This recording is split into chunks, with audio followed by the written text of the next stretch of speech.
Hi besties, you're welcome back to my channel. If you're new here, my name is Pressy Patrick, and here in this channel I read out true life experiences about people's stories. If this is what you like, please consider liking this video, subscribe to my channel and turn on the notification bell so that whenever I post you'll be the first to get notified. So today I'll be reading out two interesting true life stories. If you want to comment about it, just write story 1 and then write your comment. Then if you want to comment about story 2, you just write story 2 and then drop your comment. Now let's get right into the story. My husband abandoned me for 3 years. In 2022, my husband of 9 years walked away. He abandoned the place we called home and refused to tell me why. He simply did not want to return for 2 years. I gave him space, hoping that one day he will return home. Then in 2024, he blocked me on every platform. He cut me off all communication, intimacy and support. There was no shelter provided and no money for food. Nothing. After 3 years of silence, he showed up by the house unexpectedly. I was there nursing my mother, who had fallen seriously ill. I had brought her to stay with me so I could cater for her. I was stunned to see him after 3 whole years, but he barely spoke to me. He saw her condition and he left. I told myself that surely this would soften his heart. I expected him to unblock me and at least ask how she was doing. Instead, my mother's condition declined. While she was admitted at the hospital, I was running the house, raising my children, going to work, and reminding myself to stop and breathe. Eventually, I had to stop going to work altogether because I could not keep up with everything at once. Just as I believed that some sense of normal was returning to our lives, in September of that same year, my father fell sick too. I was now carrying the weight of 2 critically ill parents at the same time. The stress broke my own body and I fell sick as well. My brother had to step in and become the one caring for all 3 of us. It was a horrible sight to see. In October, I was rushed into emergency surgery. My pastor personally called my husband to tell him what had happened. Instead of calling to ask if I was okay, my husband happily told the pastor that God was punishing us. He did not say what sins we were being punished for. Exactly 2 weeks after my surgery, my father passed away. As tradition demanded, a delegation informed my husband's family. During the 1-week observation, my husband showed up, but he acted like a stranger. He was not a son-in-law or a husband. He was nothing to us. He had to be forced to go and greet my mother. When he left, I was the one who called to check if he had arrived safely. Despite everything, I felt he was still my husband. I called hoping for answers from many questions. He told me I am not under any pressure to call you or answer any of your questions. I only came there because I was forced, and I wanted you to feel that. I was deeply hurt. This man was a man I had clothed, I had fed, I had given him years of my life. Yet he could not find a tiny empathy for me. He gave me 300 cedis as a donation, which I sent back to him. My family was furious with me and even forced me to apologize to him. While we prepared for my father's funeral, my mother passed away too. Both of them were gone at the same time. I broke down completely. I didn't know how I would bury both parents or where I would find the money after millions had gone into their treatments. I was still healing from surgery and facing the biggest loss of my life. My hope was all in God. My husband and his family skipped my mother's 1-week observation. We traveled back home for my father's burial and they were absent there too. But his father showed up. A week before my mother's funeral, a friend asked my husband why he hadn't attended the burial. He answered boldly without shame, "Yes, I didn't come and I won't go to her mother's funeral either." By the grace of God, my mother's family and our loved ones rallied together. We gave both of my parents a befitting burial without him. Exactly 1 week after my mother's burial, he unblocked me and called. He told me that an apostle said that I should call him. Because I respect the apostle, I did. The apostle is now encouraging me to forgive my husband. Meanwhile, this man he is campaigning for has not said a single word of apology to me or my family. He has not visited or acknowledged his wickedness. This Easter Sunday, while we were celebrating the risen of Christ, he called to ask how my conversation with the apostle ended. I told him it did not end anywhere because truly, where is there to go? This is a man who moved away and cut me off. A man who watched me care for 2 dying parents while recovering from surgery. A man who called my suffering God's punishment. A man who stood at my father's 1-week observation like a stranger and left without properly greeting my bedridden mother. A man who said he would not attend my mother's funeral. A man who is calling now because a pastor told him to, not because his heart moved him to call me. The heart of man is truly wicked, and I am genuinely asking myself whether I am supposed to return to a marriage like this. I honestly do not know what to do. The apostle has been begging me to forgive my husband, but I don't want to because he really caused me pain. Please, someone should advise me on what to do. What do you think about the story? Please advise her. Write your comment in the comment section. Before you comment, just type story 1 and then leave a comment below. Now let's get right into story 2. My husband makes me pay rent for living in his father's house. After marriage, my husband brought me to live in his father's house. At first, his mother and his dad were living there with us.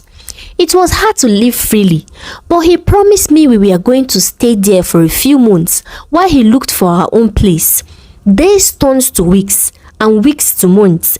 He said a few months, but a year later, we were still living with his parents. I was the one doing the domestic chores, and because I couldn't do it for us alone, I added his parents. Household chores to ours. Weekends were slavery days. I washed, I cleaned, swept and cooked. I couldn't go anywhere on weekends because of domestic chores. I didn't complain. I only asked my husband when we were going to get a place of our own. He lied to me about places he had gone to and landlords he had spoken with. When I found a place and showed him, he told me straight away the place was too expensive or too far or too small or too something. Even when we had a place similar to his father's house, he kicked against it. His parents loved it, so that made it a little bit easier for me to stay with them. 2 years after marriage, his parents completed building their dream house and decided to move from the house we shared with them. You could imagine my joy and relief. The day they finally left, I threw myself on my bed and gave a very huge sigh. I slept and didn't wake up until later then. I knew what it meant for my weekends and my life in general. For once in my marriage, I was going to live alone with my husband and make our own decisions.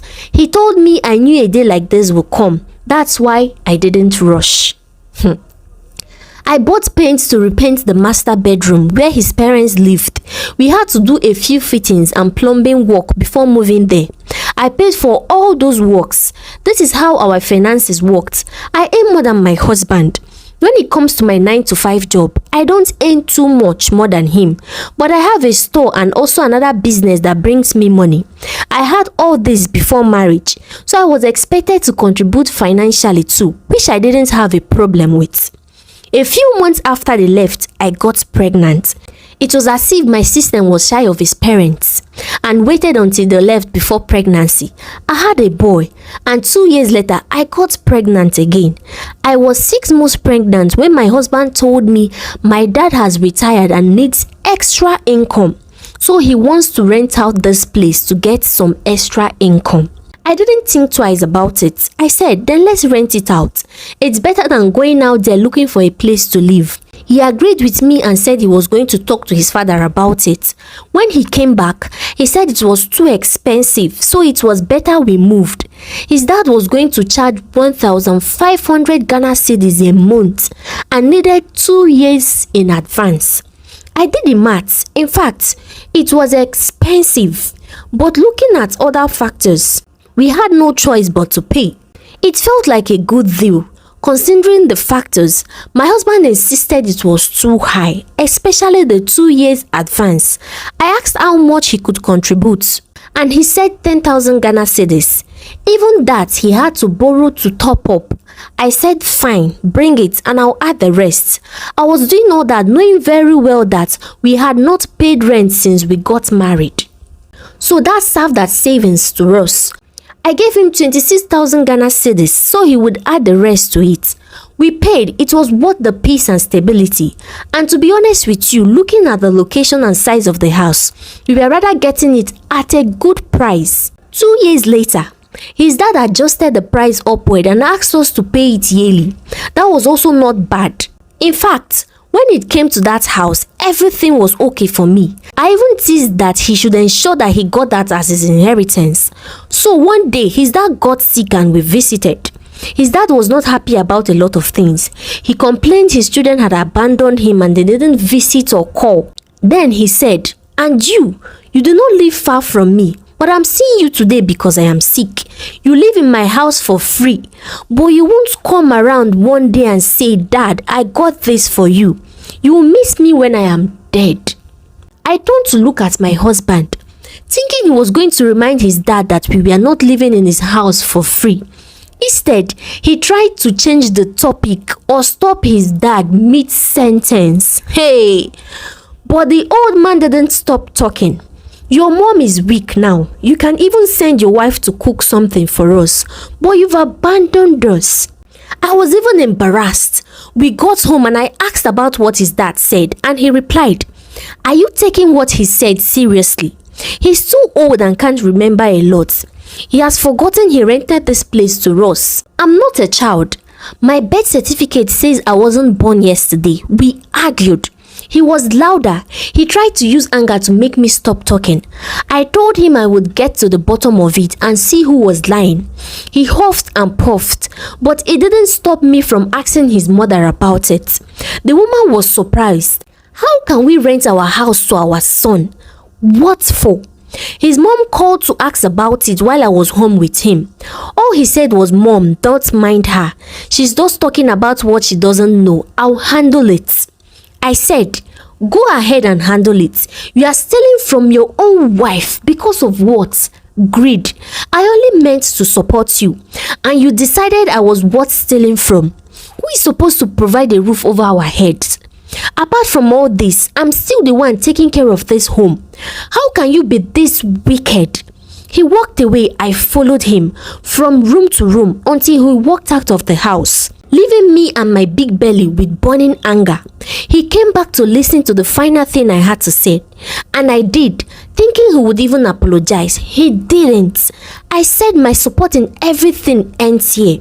If you can make me pay rent, then I'm keeping my money for something else. He didn't utter a word, so that's how we live currently.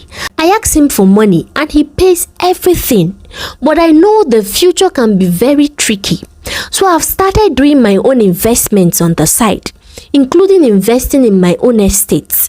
He doesn't know, maybe one day when I'm done, I can also rent it to us. I am so sad and I am finding it hard to forgive my husband. Please, what should I do about this situation? What do you think about this story?